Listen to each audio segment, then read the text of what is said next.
በነገራችሁ ላይ ራሳችሁን ሰው ህይወት ውስጥ እንደ ትልቅ ሜን ካራክተር አይታችሁ ብጥስጥስ የምትሉ ሰዎች አድቡ። እኛ ጊዜም ግድም አይሰጠንም ስለናንተ። ለምን እንደዛ ሚያው ሚያው እንደምትለው ኤአይ ዝሆን አግብታችሁ እንቁራሪት ወልዳችሁ ከዛ ደግሞ ፍየል ወሽማችሁ ከሀገር አትወጡ። ጌታን አይመለከተንም። በዛ ልክ ነው ግድም አይሰጠን። ብጥስጥስ እኔ ከሄድኩ ትታነቃለች፣ ብጥስጥስ እኔ ካላወራኋት ትታፈናለች ምናምን። የተማደርሱ 30 ገብቶ አልታፈነም ይሄ ህዝብ እበት። እኔ እኮ እንዴት እንደሚመጣላት እኮ ነው ሐሳብ ይቺ ልጅ የሚገርመኝ። ያ በምትመቻችሁ እስቲ ኮሜንት ላይ ሰላም አለይኩም ወራህመቱላሂ ወበረካቱ። ውድ ቤተሰቦቼ ሰላም ብያለሁ። በያላችሁበት ሰላማችሁ ብዙ ተረፍረፍ ይበልልኝ። ይሄንን ቪዲዮ ከወደዳችሁ ላይክ፣ ሼር፣ ሰብስክራይብ ያርጋችሁ ቤተሰቡ ነው። በቅድነት ደግሞ ሰብስክራይብ አድርጉኝ፣ ሼር አድርጉ እና ይሄንን ማለት አባባል ለሄርሜላ ይመጥናታል ብዬ አስባለሁ ማለት ነው። ምክንያቱም በሰው ህይወት እየገባች ፊጥ አለው ስሙኝ ነው የምትለው ማለት ነው። አብረሽ ልንገርሽና ማለት ነው ሊያፈቅርሽ እንኳን ቀርቶ ሁልጊዜም እንደምነግርሽ በረጅም እንጨት እንኳን አይነካሽም። አንቺ ሴትነትሽን አክብሪ ማለት ነው። በሴትነትሽን ተጠቀሚበት። ሲቀጥል አንቺ የልጆች እናት ነሽ ማለት ነው። እዚህ ጋር ለምን ቸገረሽ አይደለም የኔ ጥያቄ። አዎ ሄርሜላ በእርግጥ ቸግሯታል። ከቡታጀራም ደግሞ ባልዋን ይዛ በቅርብ ነው ሸገር የመጣችው ማለት ነው። ነገር ግን በእንደዚህ አይነት ሁኔታ አይደለም ሴት ልጅ የምትቀይረው ማለት ነው። አንቺ እንደውም አሁን ከአብርሽ ጋር ከምትላላጪ ትዳርን በትነሽ የራስሽን ለማድረግ ለመጣል ደግሞ ሲያስጠላ። ሁሌም ወንድ ልጅ ልመና አያስጠላም? ቤተሰብ በግድ ውደደኝ፣ በግድ ያንተ ልሁን። ነጊስ እንዴት አድርገሽ ነው የምትኖሪው ማለት ነው? ይሄ ልጅ ቢያገባሽ አብራችሁ ብትሆኑ ከአብርሽ ጋር ማለት ነው ምን አይነት ኑሮ ነው? ገና ካሁኑም ይኸውልሽ እየመነመንሽ ነው፣ እየከሳሽ ነው። በዚሁ አጋጣሚ የሁሉ ሰው ጥያቄ ሄርሜላ ለምንድን ነው የከሳሽው? ሄርሜላ የሚል ሰው አለ። የእሷ ውሾች ማለት ነው፣ የእሷ ብችሎች ማለት ነው። ስፖርት ቤት ስለገባች ነው፣ ስፖርት ስለምትሰራ ነው እንዴ? ይሄንማ አትዋሹ። ሀሳብ አቃጥሏት። ዛሬ በዛሬ ወይ ነጊ በነጊ አብርሽ ጥሎኝ ይሄዳል ወይ? የሰው ነገር እንዲህ ነው፣ ልቧ ሊወልቅ ነው ማለት ነው። ወደዳችሁም ጣላችሁም የውሽሚት ፍየሎች እመኑኝ አብርሽና ሩታ መቼም አይለያዩ፣ መቼም ማለት ነው። ይቆያል እንጂ ድራማው ይቀጥላል እንጂ መቼም አብርሽና ሩታ ተለያይተው አናይም ማለት ነው። ቢለያዩ እንኳን ሞር ማለት ነው ለሩታ ያልሆነ አብርሽ ለሄርሜላ ይሆናታል፣ ያሳድራታል፣ አብረው ይቀጥላሉ።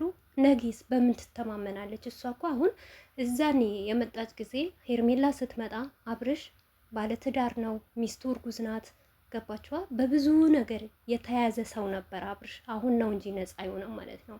እንደውም ይሄ ልጅ ትዳር ባይኖረው ቤት ባይኖረው የራሱ የሆነ ህይወት እንኳን ባይኖረው ኖሮ በዚህ ናክል ለወንድ ልጅ በጣም ያስጠላል፣ በጣም ይደብራል። ወንድ ልጅ ፈልጎን ሲመጣ ነው እንጂ ፈልገ ነው ስንሄድ ደግሞ በጣም ነውር ነውም ያስጠላል። አንቺ የምትሰሪው ነገር ማለት ነው። አንቺ ግን ለምን ሩታ የሆነችበትና ሩታ የተወደደችበት መንገድ ነው የምትፈልጊው ማለት ነው። ሩታ እኮ እንዳንቺ አይደለም ባለትዳር ወንድ ቀምታ ሚዲያ ላይ የተወደደችው ሚዲያ ላይ ድንቅ የሆነችው ማለት ነው። ለፍቅር ዋጋ ስትከፍል ስላየን ነው። እንግዲህ ማፍቀር ማለት ወንጀል አይደለም፣ አጽያት አይደለም። ገባሻ? ማፍቀር ማለት ለፍቅሯ ዝቅ ከፍ ስትል ስላየናት ነው። ፍቅር ምን አይነት እንደሆነ የራሷን መተማመን በቃ አንድ ሴት ራሷ አንድ ወንድ ወዳው አብቃ በውስጧ ተጎታ ተሰብራ ወደ ኋላ መቅረት ሳይሆን እንደምትችል አንድ ሴት አፍቅራ እንደምትናገር አፍቅራ ደግሞ የራሷን እንደምታረግ ስላየነባት ነው። ይሄ የብዙ ሰው የደካማ ሴቶች ጎን ነው ማለት ነው። አንድ ሴት ታፈቅራለች ህይወቷን እስከምታጣ ድረስ ነፍሷን እስከምታጠፋ ድረስ አለች። ነገር ግን ሩታ ያንን ነገር ነው ያስተማረችው። በጥሩ ሁኔታ ነው ሩታ ሚዲያ ላይ እንድትወደድ የተደረጋት ማለት ነው። ሞትሽም ወጣሽም ወረሽም አብርሽን 10 ሳምሽ 10 ናቀፍሽ 10 ታፈቅረኛለህ ወይ ብትዩ እንኳን የሩታን ቦታ መቼም አትይዥ። በዚሁ አጋጣሚ ግን ሴትነትሽን አክብረሽ በስነ ስርዓት የሚፈልግሽ የሚወድሽ ከሆነ ራሱ የፍቅር ጥያቄ ያቀርቦልሽ ራሱ ቀለበት አስሮልሽ ራሱ ሲያገባሽ ነው እንጂ በየጊዜ የሆነ ነገር ከሰማሽ ጥርጣሬ ላይ እያደርሽ እውነት አሁን አብርሽ አንቺ ቢያገባሽ ማለት ነው ነገ ማልጋ ላይ ማለት ነው ዝም ብሎሽ ቤተኛ አርገኝ ነው የምትይው። አላህ ይቅር በለኝ ነው ማለት ነው። በዚሁ አጋጣሚ ይሄን ነገር ስለተጠቀምኩ በጣም ይቅርታ ማለት ነው። እና አንቺ ልጆች አሉሽ፣ ፈጣሪ የሰጠሽን ልጅ አንድ ሰው ልጅ ለመውለድ ልጅ ፍለጋ ስንት ነገር ያደርጋል። እናንተ ግን በሰጣችሁ ፈጣሪ ያሳችሁን በሰጣችሁ ኒማ በጣም እየቀለዳችሁ በጣም እየተጫወታችሁ። አሁን በአንቺ ቤት በቃ ምንም ወጣት ልጅ ነሽ፣ ምንም ነገር የለም። አብርሽን ከልብሽ አፈቀርሽው፣ ከልብሽ ወደሽው እንዴ? እውነትም አንዳንዴ ስራ ነው ይባላል እንጂ እቺ ሴትዮዋ እኮ በደንብ አፍቅረዋለች። እየመነመነች ነው። ለዛ ነው እኮ እንደዚህ የምትከሳው ማለት ነው። እንደዚህ ነው የምትሞተው ማለት ነው። ሩታ ማለት እንዳንቺ ርካሽ አይደለችም። አብርሽ ያፈለገ ነገር ያርገነውም የበደልኩሽም እንደዚህ ያርኩሽን እርሺና አብረን እንሁን፣ አብረን እንቀጥል፣ አብረን እንስራ የሚላት ለምን እንደሆነ ታውቂያለሽ? እንዳንቺ አርተፊሻል ስላልሆነች። አንቺ ነሽ አርተፊሻል ማለት ነው። አብርሽ የትም ቦታ ይድና ይመጣና አብረን እንሁን፣ ዝም በያቸው፣ መልስ አትስጫቸው ሲልሽ እሺ ብለሽ የምትቀበዩ አየሽ፣ ልዩነታቸው አንቺና ሩታ ማለት ነው። ሩታ መንገድ ምንም አይነት መንገድ አታገኝም። ገባሻ? በሩታ መንገድ ሄዳለውማ ብቲ አንቺ ቆንጆ ነኝ እኔ እንጃ። የኔ እህት ቆንጅና እኮ ትዳር አይሆንም። ቆንጅና እኮ ቤትሽን አይሆንም። ቤትሽን እኮ አይገናባልሽም ማለት ነው። በዚች ምድር ላይ ቆንጆም ሆነ ፉንጋም ሆነ ምንም ሆነ እየኖርን ነው ማናችንም ቢሆን ማለት ነው። አንቺ ግን ቁንጅና ሲይዘሽ ግን አይምሮሽ ባዶ ነው። አይምሮ ዜሮ ነው። አስተሳሰብሽ ዜሮ ነው። ለነገ ለቤትሽ ምን እንደምታስቢ ያላቅም። ለእህቶች ደግሞ ምን እንደምታስተምሪ በቃ ወንድ ልጅ እንደፈለጋችሁ ማገላላበጥ። አንቺን ጀግና ይጂበት ቀጥይበት የሚሉሽ ደግሞ ጀስት እንዳንቺ መሳዮች ናቸው። ይሄ ጀግንነት አይደለም። ይሄ ልክስክስነት ነው። ይሄ ብልግና ነው። ይሄ ያልተወለድንበት የላደግንበት ነገር እያስተማርሽ ነው ማለት ነው።